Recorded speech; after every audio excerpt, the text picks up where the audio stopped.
This is a really nice handmade country kitchen cabinet. I wasn't looking for furniture, but I went to an estate sale yesterday and this caught my eye.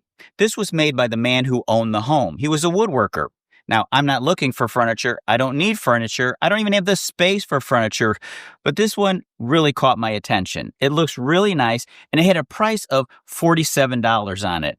So I had to ask, what's the lowest price you'd go on that cabinet? $35, the woman said. I couldn't pass it up.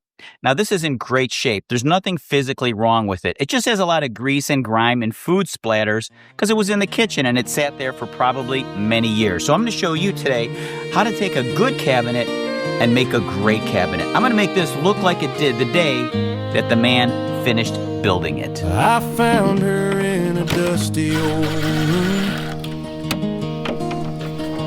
Corners chipped, the hinges askew. $35, a humble price for pine wood whispers and a bit of life. Her grain was scarred, but her story ran deep. An old cupboard where secrets sleep.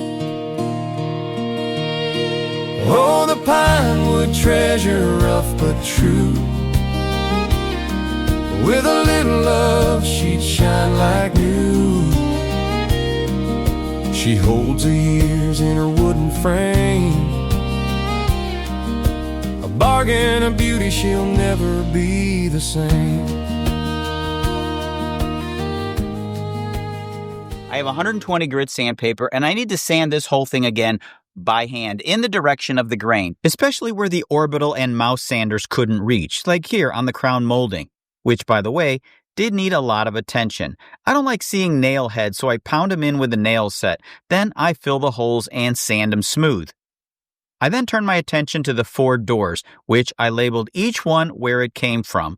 Often on handmade products like this, the doors are not interchangeable, so I want to make sure they go back in the same spot they came from. Some of the butt joints like this have come apart. The only thing holding them together is the metal screen on the back. I'll squirt some glue in there and then clamp it until dry.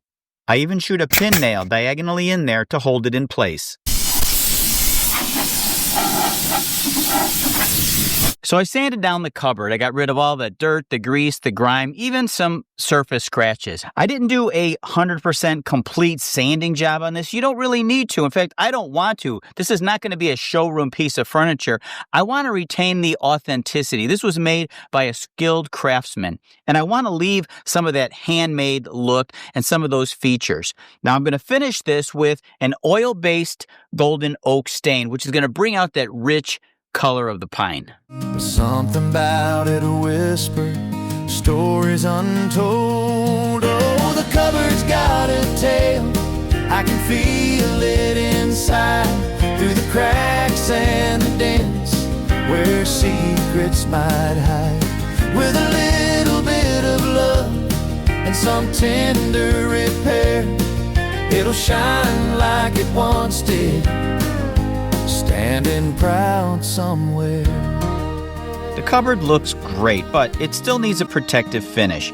I don't want to overdo it with anything too thick or glossy. I just want a simple, light, and protective finish that retains the natural beauty of the pine. Wipe-on satin polyurethane is perfect, but never buy wipe-on polyurethane. You just get half the product at a higher cost. Just make your own by mixing the oil-based poly of your choice with some paint thinner. I never even measure it, but it's about a 50-50 mix. You'll never get bubbles in your finish this way, but keep in mind that if you do want a thicker finish, you're going to have to give it many more coats, and you still need to lightly sand and clean in between each coat. I just finished my $35 cabinet. Now, I'll bet you can add at least 1 0 to that number. I'm Tom.